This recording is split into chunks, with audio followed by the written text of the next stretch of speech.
Hello, everyone. Hi. We don't know how many people are in this stream. I expect it might not be many at all. It is a Friday night here in England at 7 p.m. So we're hoping to get a few people on just to ask us some questions. I can see there's currently 3 people in the live chat, which is good. That's better than 0, I think. What do you reckon? Definitely. Better than sitting here just staring at the screen, having to talk to him the whole time. Yeah, it's a bit better. Yeah. Just rambling the whole time. It wouldn't be anything of any value, to be honest. No. Yeah, so if anyone's got any questions, pop them in the live chat to the side or below on your computer, and we'll get back to them and try and go in as much detail as we can. So I've got Sophie today with me to help me with all this and press the buttons, because obviously last time I thought I'm going to be clever today and use the StreamYard, and I'm going to use that to put all the questions up. And I think did. I didn't do it you once. did one. No, I think you did one. Maybe one for about 10 seconds. Yeah. And I forgot about it for the rest of So the stream. I'm in charge of the comments bit, so just bear with me. Yeah, we've got Dallas. We've got Nomad Man from Dallas, Texas today. Brilliant. He's probably joining us around about lunchtime his time. What time is it over there? I'm rubbish at I say it's, I guess I'm going to say 2 p.m. there. Okay. It's probably, are they about 6? He's in the 5, 6 behind. He's in the Midwest, so maybe 6 hours behind. Maybe 6 hours behind. Maybe, I don't know. It's got 4 people in the live chat. Yeah, just get your questions in. We'll try and sort this out. Hi, Z. 1 p.m. Oh, it was close. Very close. Yeah, 7 p.m. here. Speaking of, probably in either Poland or Belgium right now. So I'm guessing he'll be about maybe 1 or 2 hours ahead. And it's probably not too late for him, which is quite handy. How are you doing, speaking of, anyway? He's in Belgium. Belgium, yeah. I knew he was one of them too. Yeah, I know he travels between places quite a lot. I think he is in Belgium most of the time, from my memory.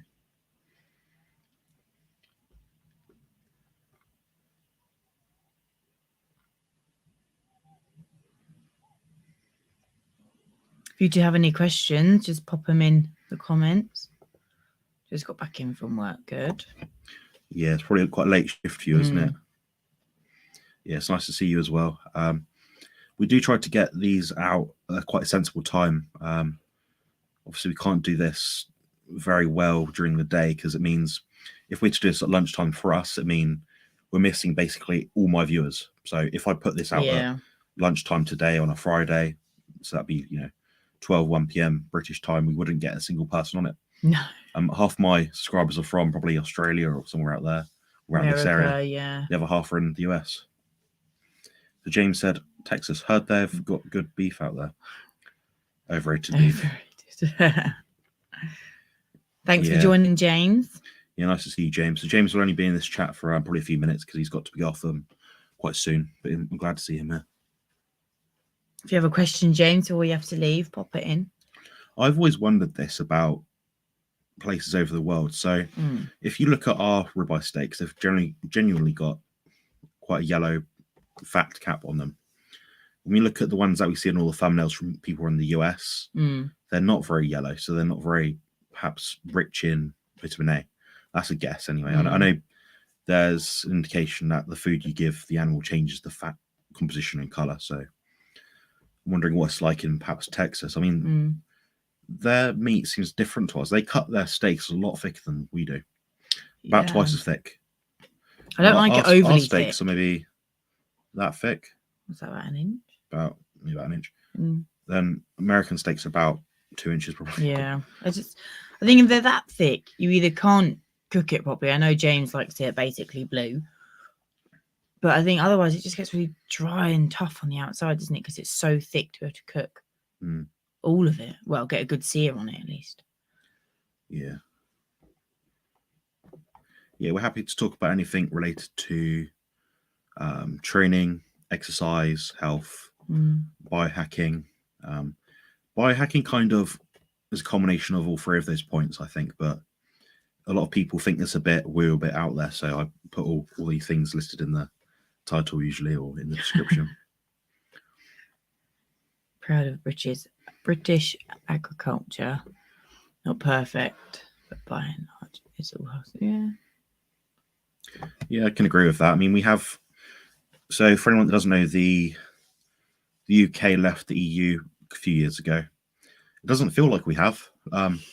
Looking at where our produce is coming from, I haven't seen any noticeable difference. And obviously, what happened globally obviously has affected things since then. So, has it been positive or negative? I don't know. All I know is that we still use EU legislation in our food, which is brilliant, really.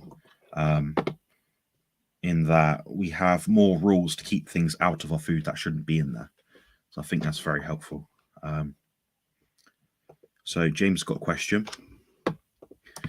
So Bulgarian split squats versus reverse lunges. What do you think, Sophie? We did those today, actually. The first ones. Yeah, we did it with my new Smith machine, didn't we? I mean, I'm not very well balanced for either, so I would probably go Bulgarian split squats over reverse lunges, just for my personal balance, really. I feel like people would find the split squats easier than the reverse lunges, because they're obviously the reverse lunges, you're physically having to step back. It's more natural to go forward than it is to go back. So I feel like a lot of people would prefer the Bulgarian split squat compared to the reverse lunges. But I think if they're done properly, they both do the same thing, right? They both work the same kind of areas. Effectively, you'll get more quadriceps stretch from doing the split squats because one foot will be elevated. You've got a better sense of balance as well, I'd imagine. I mean, if you're putting your toes on the ground in a reverse lunge, your toes could be going anywhere, you know? So unless you've got something behind you to signal, okay, that's far enough, then you could be putting your feet forward or back 2 or 3 inches either way. You might not be targeting the muscle you're trying to. So yeah, I think ultimately, if you can find a movement which is safe, controlled, you're able to apply a sufficient load and are able to work for a natural, active range of motion, that's probably going to be the best thing you can do. Now, what I've noticed with the split squats versus actual just standard squats is that I can actually put a little bit of weight in my back on the split squats, in that I put, I believe, 5 kilos each side on the bar today. Yeah. However, when I tried the Smith machine squats, so that's with 2 feet, just medium grip, standard grip, standard stance, I couldn't load my back as much. So I thought, okay, I'm not going to put the weight on, but I could do just a bar. So it signifies to me that your stability, in my case, would be better doing the split squat than normal squats. That's just my own experience. Anyway, I don't think it'll probably carry over to most people. No. Yeah. So we've got a question here from Zbigniew. Are you using the air fryer? I just bought one and it's very useful. We love our air fryer. I know at your house, Jonathan, that is the only thing you use. The only thing I use. Because you don't have a microwave, so you cook everything, literally everything, from chicken to a hard-boiled egg in the air fryer, which I never knew you could. But yeah, I love our air fryer, don't you? Yeah, I mean, Sophie's got the hob one where it's you just kind of like a saucepan, you pull it out. It is a cheap one. Those probably cook things like maybe if you eat like chips and things, they'd cook them quite well. You can shake them, so you can flip the sides quite easily. But when I cook burgers, I prefer to use my own air fryer, which is the one with the racks. It's like a mini oven. It's literally there it is. It's like a mini oven. I mean, it was quite expensive though, wasn't it? About 120. It was 120 at the time. It's currently holding its value at about £100. So that suggests to me that it's a properly made thing, and I bought it about 2.5 to 3 years ago, and it's been brilliant since. Oh yeah, no issues. It goes up to 220 degrees Celsius, cooks a steak or anything else I want within 10 minutes usually. It's a bit difficult to clean sometimes, only because I tend to not be very good at doing that. I'm a bloke. So. To be fair, I hate cleaning the air fryer. I really do. I wish there was like a self-cleaning one, or one that's such an easy thing to clean, because it's a bit of a bugger, but they are really good, and they do make things a lot quicker. So when we are in a rush and we've got a little bit less time, it is quite handy that they don't take as long.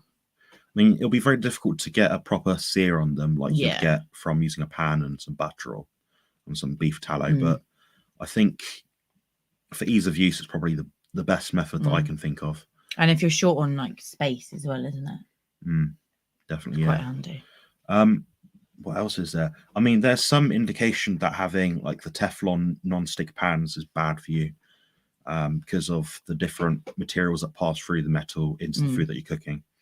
I don't really think too much about that sort of thing. I think ultimately the food you're eating and the quality of food you're eating is going to be the biggest impactor of health versus how you're cooking it.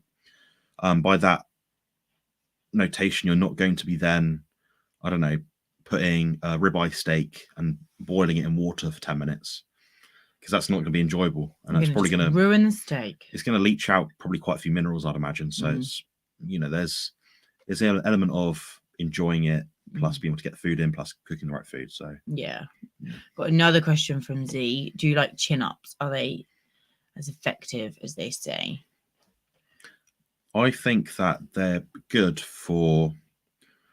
Now, when I talk about chin-ups, I'm thinking of the ones where you have the gap between the bars, so where your hands would be, and your head can pass through that same angle of direction through the bars.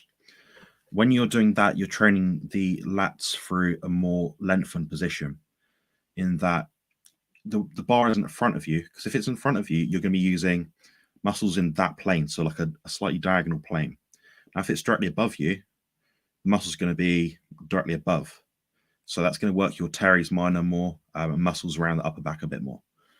Now, what I do notice is that people have issues of grip with those. So what I say to a lot of people is to focus on finding the grip that you find appropriate. So a lot of people think that they need to go very wide for a pull down or very narrow. Now, I think the best answer is usually in the middle, and I don't think that's a controversial thing to say. No, neutral grip is always normally the best grip, isn't it, really? Because it's the most comfortable for you to be in a neutral grip than it is to be either really narrow or really wide. And it's based on your width as well as a person. So Sophie's width, standard medium moderate grip will be narrower than mine. Yeah. So you can use the indentations on the bar to work out where you need to go, but you'll find it soon enough. And are they as effective as they say? I think so. They're probably one of the most underused exercises. I mean, when we talk about bodybuilding, especially like beginners, they'll think, okay, you need to bench press, deadlift, and squat. No one ever talks about doing rows, bent over rows, and no one ever talks about doing an overhead press, and no one ever talks about doing a direct pull down or a chin up. So I think they're very effective, and if you can get the muscle shortened in the lats muscle, the bottom of your back, it's going to be probably a lot better than just doing a pull down where you're getting it to like here and not squeezing all the way down. So you've got to find how it's going to affect your own results from the body structure that you have. We've got Jerome here. Got to stop being late. Don't worry, you're here. Better late than never is what we say. Jerome looks pretty hench in that profile picture, must admit. Nice stringer as well. No, I think checking out his vest. Jerome will probably know. I mean, I don't really like wearing them that much because they're always a bit nipply, but they are a little bit nipply. Yeah. Outside of that, I quite like wearing them. I think they look quite snazzy. And we've got Carnivore. Always joins my chats nowadays. I'm glad to see him on. He always supports my channel, leaves a nice comment. I appreciate him a lot for stopping by because I appreciate there's all these carnivore-based YouTube channels out there, and you never know who to watch, kind of thing, and who to listen to. Yeah, and I think I was telling Sophie about earlier was I've got say 2,000 subscribers on my channel. No one wants to interview me, and I think I've pigeonholed myself, as I was saying earlier to Sophie, in a way that people think that I'm only a bodybuilder. But if I was to list all of my health conditions that I've put into remission or reduced symptoms of in a video and talk openly about it, they'd realize I've got a lot more to say than what the average person would think. That's the stigma of being a male bodybuilder. I think because you just look like a big muscly guy. Yeah. Normally, no disrespect to any of them, but normally the big muscly guys aren't all there, which they probably think is, if they haven't heard you, they probably think that that's what you are, just like a beefcake, as they're called. but actually you're very intelligent, and if they just took the time to watch your videos, they'd see that, well, hear that. Yeah, I spent majority of my adult life trying to solve my own health issues. And I've been to a lot of different avenues and went to great lengths to do that. People would be shocked if they heard all the things I had to say, and it wouldn't be covered in one interview. It'd be covered in probably several hours. So yeah, I mean, you know, we all have these different stories about mental health and disease, pain, but you know, how are you going to fit all that into one interview with someone? You know, they see me, they see my logo, and they think, okay, bodybuilder, I'm just going to ask them questions about bodybuilding. Yeah. That doesn't appeal to me. It's not relevant to my audience. But when they think of the things I can tell them about, they'd be quite shocked. So if anyone's out there that has a channel, they want to interview me or talk to me about different things, I'd be happy to give my own insights into it. Would wear a stringer under a big hoodie, strip off the hoodie once you're pumped. Yeah, we wear pump covers, don't we? Pump covers. We always get the bigger shirts. Jerome will like this. It's kind of faded. It's Arnold, isn't it? Arnold, yeah, he'll know that physique. But yeah, we now train outside. So currently in the UK, it's absolutely freezing. So wearing a stringer outside, absolutely not. I wouldn't mind that. No, you go out in shorts and a vest. Yeah, that's right. But yeah, when it warms up a bit, that's not a problem. So we've got us, Tracy. Nice to see you, Tracy. We're quite well, thank you. I'm good, thank you. Yep. How are you? Oh, Jerome will interview you. That's good to hear. Yeah, I mean, I don't think I'm anything special in that. Like, people should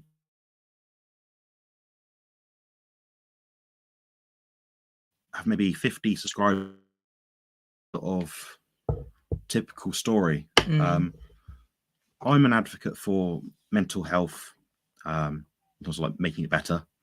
I've suffered with autism. I suffer with autism. Now, there's a lot of people out there that suffer with that sort of thing, but no one wants to talk about it. Every video I make where I talk about autism, it gets my least amount of views. And although I'm not the Autistic Carnivore YouTube channel, effectively that is Thomas Clark. He has a channel, I believe, called Meat Mosaic. So if you're interested in that sort of thing, follow him. But yeah, I mean, I want to talk about all these different things because there are people out there that are suffering and they don't have the exposure that they need from different influencers. My channel is granted only 2,000 subscribers large, but I think I've got a lot more information to put out there that perhaps people haven't yet heard. I think because people don't understand autism. Like, I'll be honest, when we first started talking, obviously you told me you're autistic, I had no idea what to expect because I've had no experience with autism. And obviously you just see kind of the extremes on telly and you think, oh my God, every autistic person is like that. When actually a lot of people that I've then said, oh yeah, Jonathan's autistic, they've always been like, is he? I wouldn't know. But then I'm thinking, well, what are you expecting him to have? Like a sign on his head that say I'm autistic? But I think it's not served in my favor at all being or not appearing autistic. No. My life would have been so much easier if I was a stereotypical Sheldon Cooper autistic person. But you know, I probably represent the people in the middle that are perhaps not too autistic or unautistic. But what I want to do is help a lot of people, and I'm getting messages sometimes, people saying, I just wanted to speak to you about this because I want to see how this can help. And autistic people by default are quite not unsociable, but they're very introverted, generally speaking. So they don't often seek help. My point is, I want to get out to people and talk to people about this topic. Because there's going to be people out there, like on YouTube, just browsing by, carnivore, I don't know, mental health, carnivore, weight loss, carnivore fasting, or whatever the topic is at the time. They want to sit here something about autism. They want to have a reason to do this. Now, my mental health isn't complete perfect, but I'm light years ahead of where I was a year ago. Oh yeah, and that is mostly due to the diet. I'll stop rambling now. Another trait of all to see. Just ramble. James, another question. What is the hardest part of going to an animal-based diet you've seen with clients or friends and family? I think I'll go back to front. So I think the easiest part is that you can explain to someone the food system is not ideal in that the way people are taught nutrition guidelines is not ideal. It's not optimal. It's not scientifically proven. It isn't great. I'm not going to go into it more because I'll get censored to hell. I already am. I'm losing subscribers by the day, it seems, most days. But what I've seen as in the hardest thing is the biochemical side of it. So, or even the biological side of it as well. So people are starting the diet and they're still addicted to sugar. They go straight into it cold turkey. Now, I'm more of a person that would just abstain just by my nature. A lot of people aren't like that. They need to moderate. So they'll be better off starting a diet using a phased-in approach. Yeah. And that'd be by saying one meal, i.e. your breakfast, that'd be omitting, I don't know, the bread and toast or something. You just have bacon and eggs or something. Your second meal would then be standard meal, third meal, standard meal. Then give it a week. Oh, that was quite tolerable. Okay. Next week after that, first 2 meals. No plants, no carbs, no direct sources. Fine. Give it a few more weeks. That's probably the best week to do it. You're going to get cravings at the start for sugar, especially if you're addicted to it. But that's something you need to overcome. And people will never experience the benefits that they want to until they overcome that addiction. And I need to talk more about this because I think I don't talk about it nearly enough. And someone asked me recently what my biggest mistake was about being a carnivore, or what I wish I did or knew better. Yeah. I wish I made much worse food choices earlier on. I wish that I had some serious binges at the start. Then that would have deterred me enough to think, right, I'm never going to do this again. Whereas I've done like little, not really binges, but I've had like, maybe I have 2 or 3 protein bars one day. Yeah. Here and there, maybe once a month or something. If I just went cold turkey and just said, right, I'm going to do this one day of the year and go ape, eat all the junk food, that would deter me enough to not do it again. Yeah. You know, so that's one of my little things. What do you think? Another hard part, I think, is, I don't know if stigma is the right word, but when I tell people that I'm carnivore, the comments I get of, you can't just eat that. You need, carbs, you need fruit, you need veg. Phytonutrients, though. And it's trying to get through to them that you don't, like, your body will do what it needs to do and it will get the glucose that it needs from the protein and the fat sources that you provide it. That's how our ancestors ate, and look how they strived. Yeah. I think, I don't know whether stigma is the right word, but that's the hardest part for me, is then having to educate them as to, actually, I'm not doing anything harmful to my body. I'm not doing anything wrong to my body. Like, it's not a problem at all. And it's trying to educate them so they understand that this is normal. I'm not doing some fad diet thing like all the other stuff. This is normal. And I think that's what I find trickiest anyway. Yeah. So Rob Goodwin Fitness. For anyone that follows my channel, please follow Rob Goodwin Fitness. He's a bit like me. Maybe not like me as in personality, but he's from a similar background to me in bodybuilding. So to say, and he has some quite sensible insights. His approach is around sort of eating a carnivore-ish diet. It might be that you're completely carnivore if you work with him or speak with him, or you're maybe 70% carnivore. His point is, whatever you're going to do, it's going to be better than something else which isn't carnivore. So go for it. Yeah. I like Rob a lot. He's got some good ideas. He makes sense. He's sensible. He makes it approachable to people, the whole diet side of things. And his training philosophies are around high intensity training, which I can get behind as well. Yeah. Jerome, I'm not an Arnie fan, but no one has ever hit the twisted double bicep better than he did. Well, if you compare Arnie 2017 in the Arnold Classic to Cedric Melon 2017, I'd argue Cedric Melon had a much better twisted. Here's what I'm talking about straight away. I have no idea. No, yeah. I won't lie, I have no idea. In 2017 was Cedric Melon, the late Cedric Melon, who's my probably biggest bodybuilding idol, for about 40, with a pro bodybuilder prime physique. So you're comparing apples to oranges. Was incredible in the 80s. Yeah, Mike Mentz was one of the people that never really got recognized like he should have done. He had an incredible physique. He looked powerful, which wasn't very common. You'd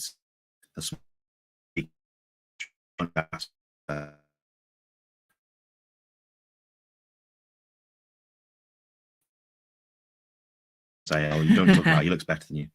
Yeah, but look at Frank Zane, look at Mike Metzer, and tell me who has a better body, who is a bodybuilder, by bodybuilding standards, of course. But I go by muscle, and people just think small people look proportional, but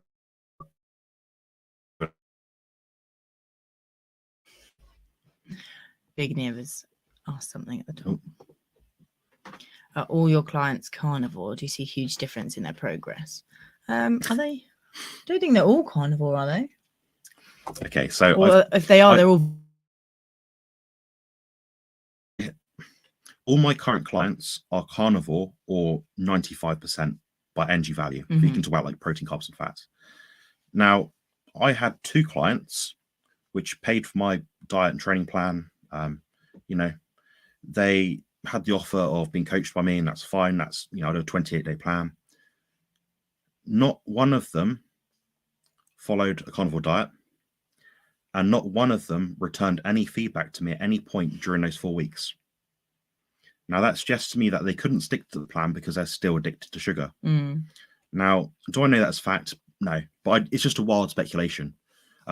They're very pleasant people to deal with, but my worry is that if I stick everyone on a purely carnivore diet to start, they'll fall off straight away. So what I've been doing is speaking to them sensibly and saying, you know, can you do a carnivore diet? Do you think you can omit these foods?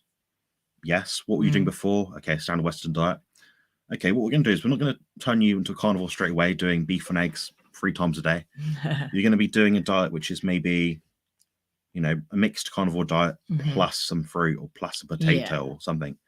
And that's going to be light years ahead of what they're doing before. Yeah. I can get behind that. And they've had, all of your clients have noticed a difference within the first week of coaching, haven't they? But yeah, you've not made your clients go carnivore, but if they find me through that avenue. Oh yeah, and I think if you try and keep as close to their previous diet as possible, but obviously making the good changes, like the best changes, just so they can improve. I got more exposure of my small little channel through people like Dr. Chafee. Dr. Chafee deserves a lot more recognition than what he has. People do like him. That's I've seen. But he deserves well. This guy is completely legit. His thought process is very simple. It makes sense. It's sensible. What he says to people is approachable.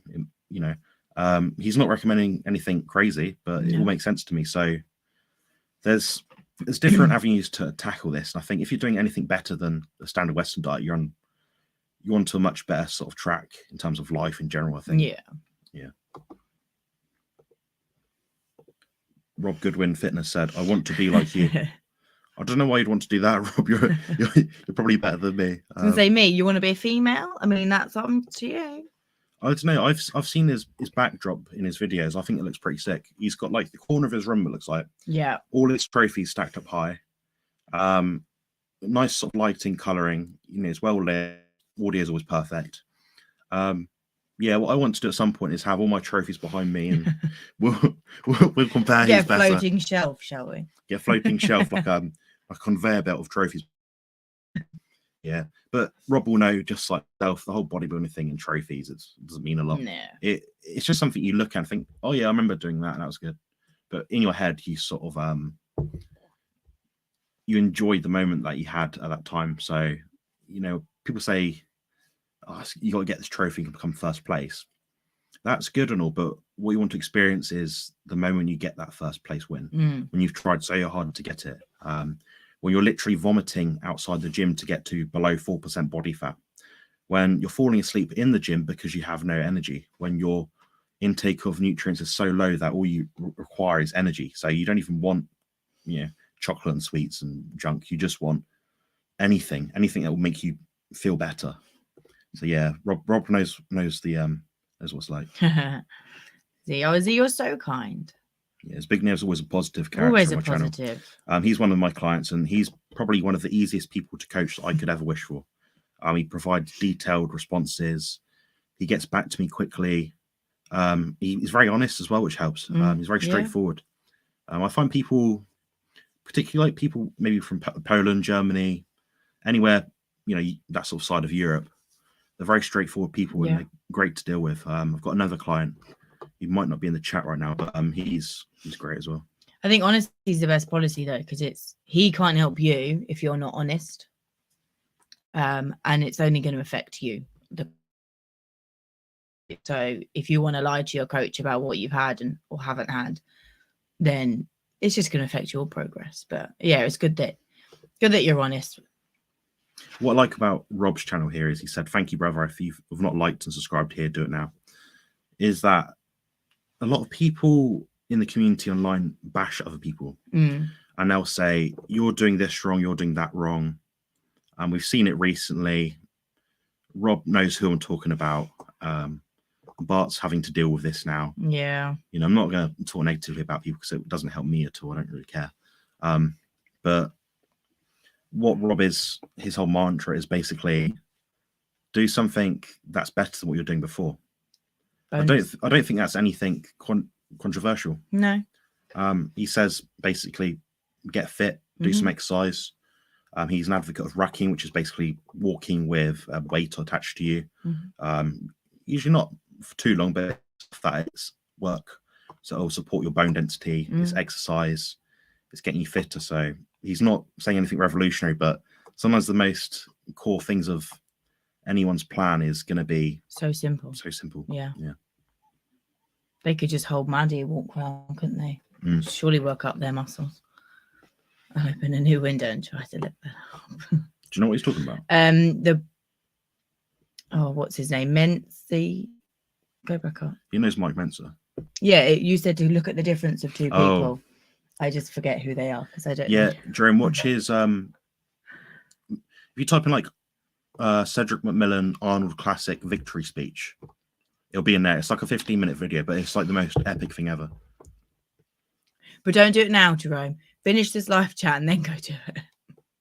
Says Dorian. So I'm thinking Rob's talking about Dorian Yates, who was British bodybuilder from the 90s, and he won the Olympia, I want to say 6 or 7 times. I should know. It's late. Yeah, he had an incredible physique, and he had a great work ethic. He was training in the dungeon, like, in Temple Gym in Birmingham, which is basically a grotty old gym in the middle of nowhere, middle of the town, in the back street of nowhere, basically. Nothing worked there. It's just all horrible, but he managed to build an Olympia caliber physique out of that. So, well, if it works, what does it say? What does it say to me as someone who's, relatively, fairly decent amateur bodybuilder? It says that you just got to work hard and find a way to keep working hard.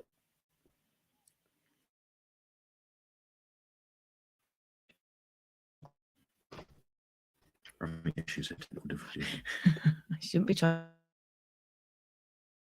So Taylor liked a very high fat diet in the 90s.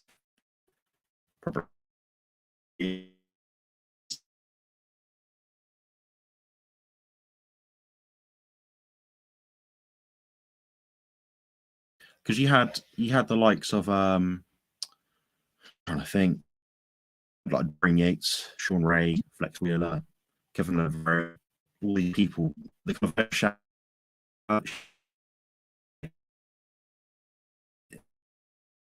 pretty incredible physiques.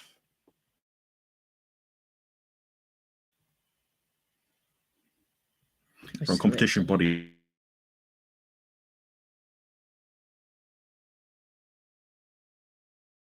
What he means by that is trying to. Nothing wrong with that at all. I mean, my goal for this year, I have the thickest arms down the gym and the best calves, because they're too. I'm going to kill myself too much. You want to get the body that people won't think this armor lifts until I take my pump cover off, and then I'm like, damn, no, I can lift. Check out the gun. Secret muscle.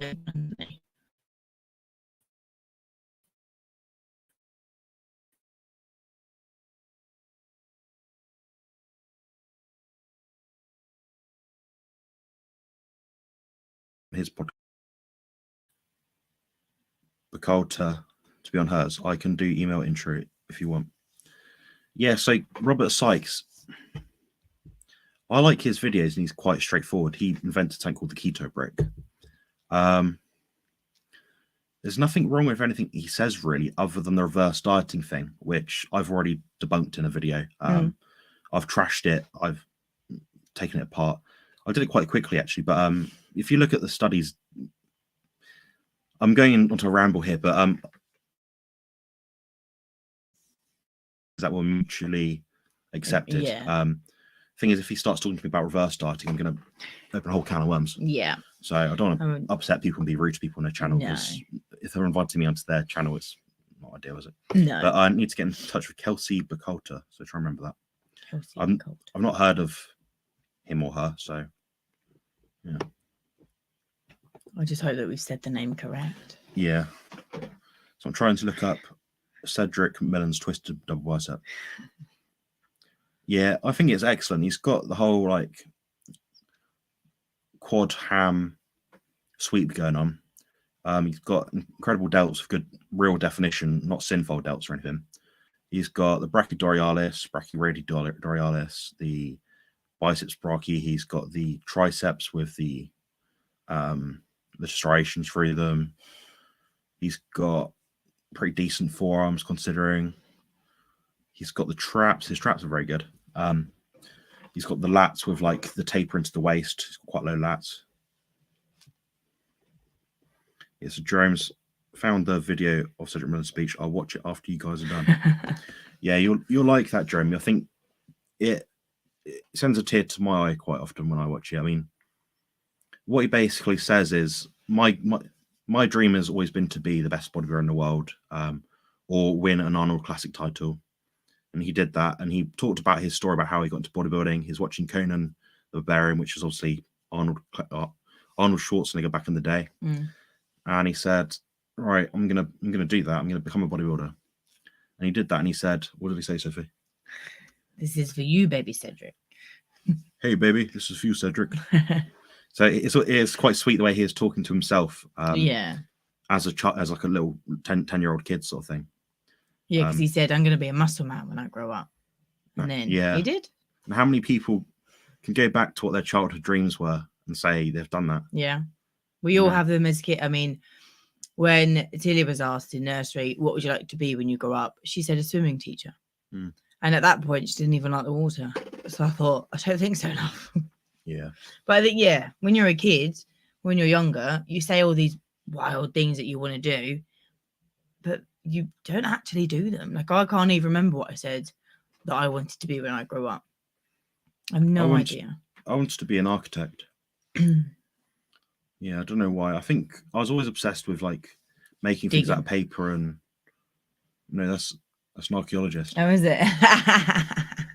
Everyone's gonna laugh at you now. I'm naturally blonde. I'll tell you that. Yeah, I'm blonde, but my hair looks darker in this light. I'm dyed. Yeah, I want to be an architect, and I just enjoyed making things, designing things, and I think part of that's probably the autism. You know how people who are autistic, they always seem to have this like deep passion. You know, the stereotype is they're into like trains or something, or I don't know, remote control vehicles or something. Yeah. I don't know. But it's about they had the passion about it, isn't it? Yeah, I was always obsessed with like building something. It didn't have to be building something as in building something physical. It'd be a mental thing as well. So I'd start to create these things in my head. So I'd have like dreams, like daydreams of things that I was making. So I'd think, right, so if I was to make a submarine as maybe like a dome shape, how would I make it more faster through the water? What would I put propellers on it? I was thinking about the shape of propellers. You know, I used to dream about these sort of things all the time. Now I realize it's just the way my mind works. I'm hyper analytical. I like to think about things in extreme detail. I'm often sort of thinking about that sort of thing. I'm thinking about like bodybuilding, for example. I look at myself in the mirror and I see a very imperfect body. Now, I don't see an imperfect body in the sense of people wouldn't think it was a good body. What I see is an untapped piece of artwork that can be worked on. And people never sort of really address that with bodybuilding. They always think, I need to get a bigger chest. But I'm like, okay, you get a bigger chest, then what happened to the rest of your body? How does it look in comparison? Yeah. Now, I've got probably quite I'm trying to think now. I've got very, very, very long legs for someone 6'1", probably about size of 6'4" person, maybe 6'3". I've got very long thighs. That makes me very vulnerable to injuries of that nature. Yeah. So what I'm going to struggle to do, and always struggle to do, is develop my thighs, my quads. Now, especially with my back problem the way it is now, that's going to be even less likely to happen. But what I can do is I can think, okay, what's the next best physique I can think of? And that's a physique with really wide shoulders, narrow waist, and decent calves. Because, when you're wearing shorts like I do nearly all the time, my calves are out. I wear t-shirts nearly all the time, or vests. My arms are out. People are going to see that. So I'm going to think, okay, I'm going to develop that body.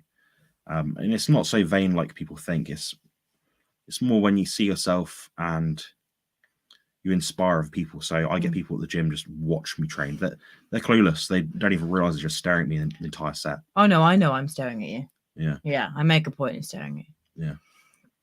I tend to tell you to stop distracting me. I have to turn away. Look at the corner.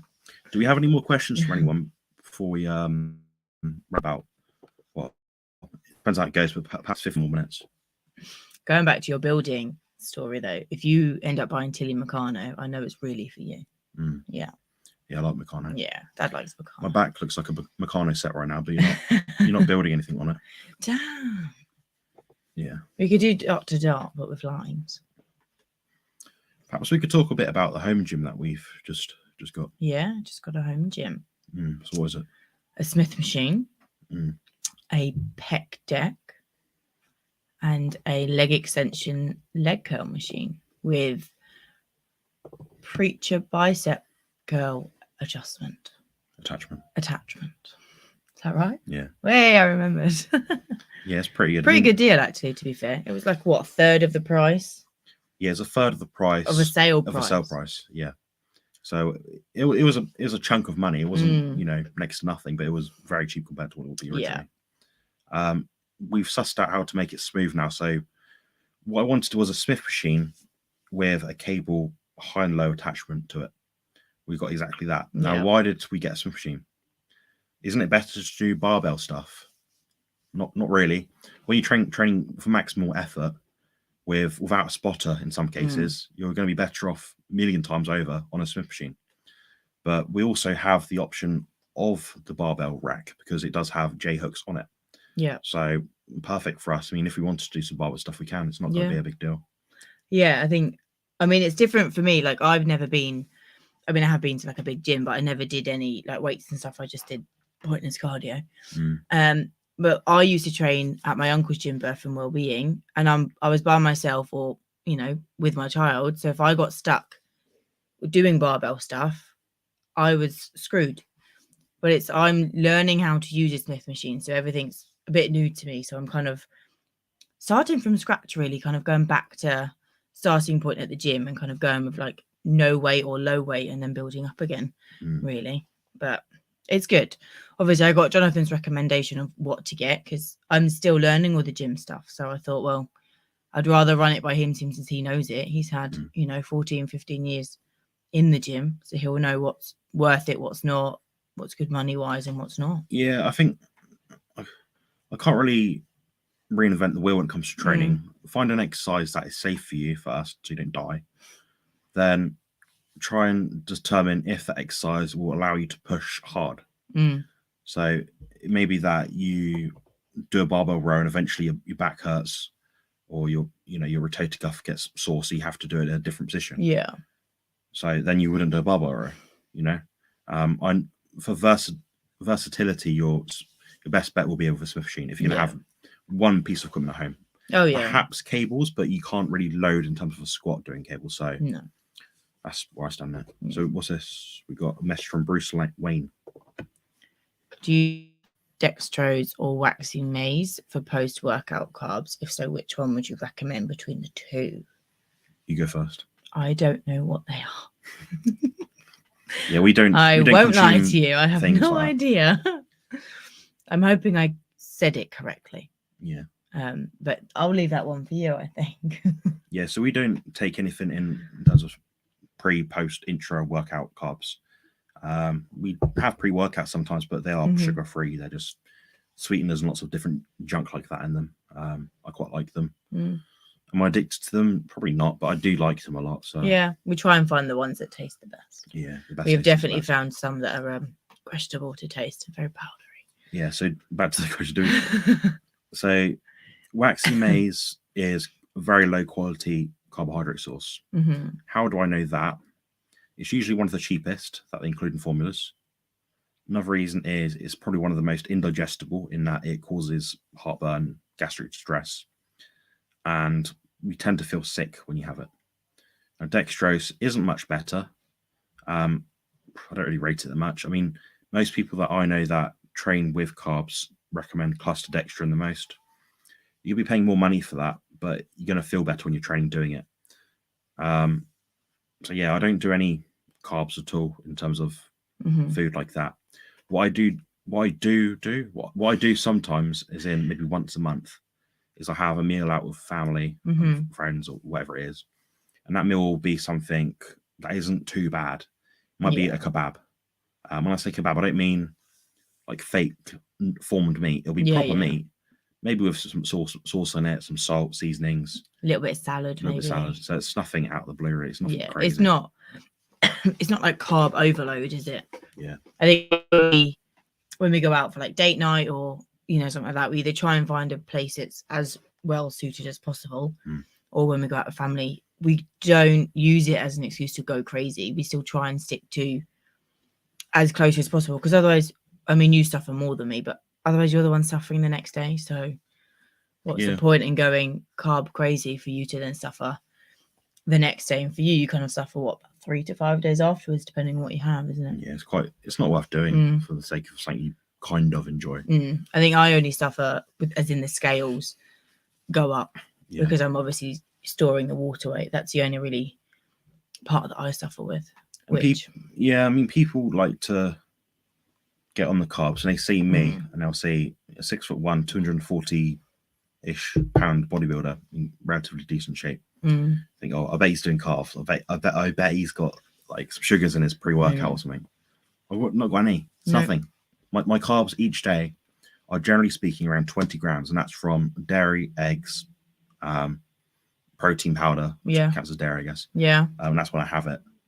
Other than that, it's not really any carbs. I don't have any direct source of carbs in my diet. Not 1 gram. And to be fair, it's a lot less than that. I have more carbs than you because I have Greek yogurt in the morning, which obviously boosts it up. But mine is still less than 20. I mean, what people need to think is you've got 3 pathways you can create energy. I mean, broadly speaking, so you have the fat, the protein, and the carbs. All 3 of those can be converted into energy to some degree. Now, fat is probably the cleanest pathway to create energy from. If you look at the biochemistry of it, I've shown Sophie and rambled about it for about an hour the other night talking about it. At a stupid o'clock at night. Yeah, if you look at the pros and cons of doing a diet with just the fat versus the carbs, it's light years ahead. Yeah. Carbohydrates produce byproducts which aren't beneficial at all. Ultimately, you slow down fat adaptation. There's more likelihood that you'll activate the Randall cycle. And if you need to have more, perhaps glycolytic workouts, you might just find increasing your protein intake does the same thing. Because there is a portion of protein which will be turned into glucose. Glycogen eventually downstream if you have enough of it. Now, it doesn't mean have kilos of protein, like ridiculous amount. I know some people out there doing it because they think they need 300 grams of protein a day. You probably don't. No. You're probably not 350 pounds, 400 pounds big. Most people overdo everything. They always go into the extremes of things. I've done it myself as a test. It did work in my favor. Yeah. So, but I wouldn't recommend it to many people. But yeah, in terms of carbs, protein, and fats, you want enough protein with enough fat. That amount is probably up to you. You'll find what amount that is. Yeah. Protein grammage should be relatively set. If you're trying to build muscle versus maintain versus even lose muscle, your grammage will be different. Yeah. Your carbs will be essentially the trace amount you're having. Ideally, if you can get close to 0, probably better, in that you're consuming less plant foods, which would be deleterious to health. When I say deleterious, I mean to a degree which is dependent on your genetics, your biology, and how your body just generally works. Yeah. So there's an element as well. And the fat would scale up or down based on the energy intake that you need. And I keep saying this in consultations. They always ask me about percentages, macro ratios, this, that, and the other. I think, well, especially percentages is absolute nonsense. When people like the influencers online talk about 80-20 thing or whatever it is, it's a percentage. Your body doesn't work on percentages. It doesn't know what 80% is. No. It knows I have an excess or deficiency of given macronutrients. So either enough protein or not enough protein, too much fat or too little fat. And your results are going to be determined by what you do with those macros. Now, it doesn't always mean that reducing your fat intake will mean that you lose fat. If your hormones are rubbish and your body is very receptive to metabolic adaptations, you could actually slow down your results by eating less. And witnessed that with Sophie. So Sophie increased her calories, labeled food calories, by roughly 1,000 at some point, and she lost weight the next day. I did the same again the next day, and I still lost weight. So it just goes to show it's not as clear cut as what they make it online. Because I changed my macros. Yeah. I think I increased my protein and fat, which obviously then changes the calories, by 1,000. And I still lost 0.3 or 4 kilos for each day. So yeah, and people say also to follow your appetite, and that's not really wrong, to be honest. I think people say, oh yeah, but my appetite's too high and I eat too much. Well, how long have you been doing the carnivore diet for? And what activity are you doing? Are you doing 20,000 steps a day and, I don't know, doing 2 hours in the gym? That's going to mean your energy intake and therefore your appetite are going to be higher. But are you eating the wrong thing, which is why your appetite is up, because you're not satiated? Yeah, there's usually a nutrient deficiency of some sort that people don't cotton on to. They don't listen to their body effectively, and they say that they do, but they don't. I think you can go by appetite if you understand your body and you know when your body's saying I'm hungry. Because I think a lot of people think they're hungry, but they're not. So they just eat because they think they are, because they'd rather eat than not eat. Yeah. Yeah. People also with extreme goals, i.e. to gain a lot of muscle mass or lose a lot of body fat, they're not going to be following that appetite to get those results. Your body wants to maintain itself in an equilibrium status. It doesn't want to be too big or too little, too fat, too small. It wants to be bang on the middle where it needs to be to support its function. So me being 240 pounds with my limited output at the moment isn't really healthy. It's probably not the best thing to do. Now, is what I'm doing much healthier than the average person? Light years ahead. I will have a higher life expectancy than anyone else in my situations, in my body mass, height, weight, whatever, my lifestyle, than someone else doing the standard Western diet. But what you got to think is your energy intake is going to be matching what your body's trying to do. Your body's not trying to be 4% body fat. Meanwhile, your body's also not trying to be 300 pounds like Ronnie Coleman was during the off season. It's trying to be somewhere which is healthy for you based on the requirements that your body needs to function. So that's going to be, if you're someone that is a builder, your body's going to need maybe strong legs, a lot of endurance in the shoulders and arms. Yeah. Probably quite good stability. So your body's going to adapt that way. And it sounds really like, oh yeah, but it's so obvious. Yeah. And I think a lot of people miss the obvious. I think everyone tries to overcomplicate things. And it's not. Just keep it simple, keep it to the basics. Yeah, do you have any closing thoughts before we wrap this up? And if there's any more questions, just put them below. This is probably the last call for questions. Closing thoughts. I don't really know. I just think if you have any kind of questions about it and you're not quite sure what to do with your macros, then just have a look at the website, get in touch and book a consultation with Jonathan. Yeah, I can't promise that I'll help everyone. In that, I can't promise to you that you're going to be Arnold Schwarzenegger or Ronnie Coleman, or I can't promise that you're going to be the next Mo Farah. Well, then I want my money back. You want your money back. What I can promise is I'll give you my best insights based on the information I have, which will be, in a lot of cases, much better than many people's. My experience is very significant. I've spoken with hundreds of people, not just like hundreds in like, oh, I haven't passed it. No, hundreds of people I've spoken with. I know roughly the ins and outs of the average person, and actually work more so with people with poor health. So I can appreciate where a lot of people are coming from. I'm probably the healthiest person that you work with. Probably. Yeah, it was a beginning. It's quite healthy. Yeah, I think you also teach them and show them how to do it in a healthy way. Like back in 2020, I lost 6 stone in a year, but I don't think I did it in the healthiest way. I wasn't training properly. I was doing cardio and the slightest bit of weights. And then food wise, I wasn't doing it in the healthiest way. Whereas now, being carnivore 6 months and I've lost 20 kilos, I've gained muscle but lost body fat. So I think, although, you know, I don't know what that is in stone, 3 stone. So although I'm obviously doing better than 2020's year, but yeah, I'm doing it much healthier for my body, which means it's more sustainable, because nobody wants to continuously lose weight, put it on, lose it. It's boring. Yeah, I tend to work with people on a good, better, and best case scenario. There is a way that I do things which I'd consider the best way, but is everyone going to be able to do that? Perhaps not. Speaking of here is an example of someone that is probably doing exactly what I'd be doing in his situation. He's able to. He has the time. He has the money to spend on the food. He has the end he needs to do. But that could be very different for someone that I work with that has 6 autoimmune diseases that in a lot of cases can't make it out of the house each day. So, you know, what I'm gonna do is steer you in the right direction and put you in a place where you're able to maximize your physique goals and health outcomes, or something like that. Aligning physique goals with positive health outcomes. That's the important thing. A lot of people lose weight quickly, but they don't do it healthily. So what, healthily? Yeah. And it's then not sustainable, because how many times have you, as a general, lost weight and then gone back to whatever you were doing before and put it on and a bit more, and then you got to do it all over again, and it's just tedious, hard work, isn't it? Constantly battling the scales.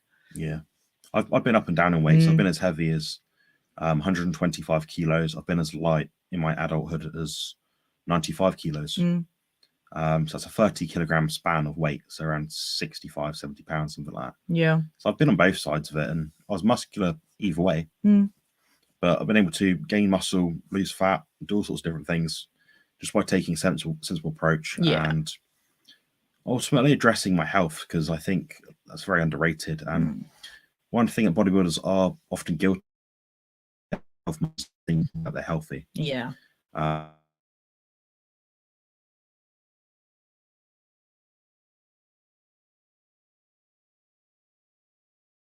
Their drug use. So they're not thinking carefully about these things. That's my frustration. So that's one of the reasons I wanted to make my channel and talk to people about this sort of thing.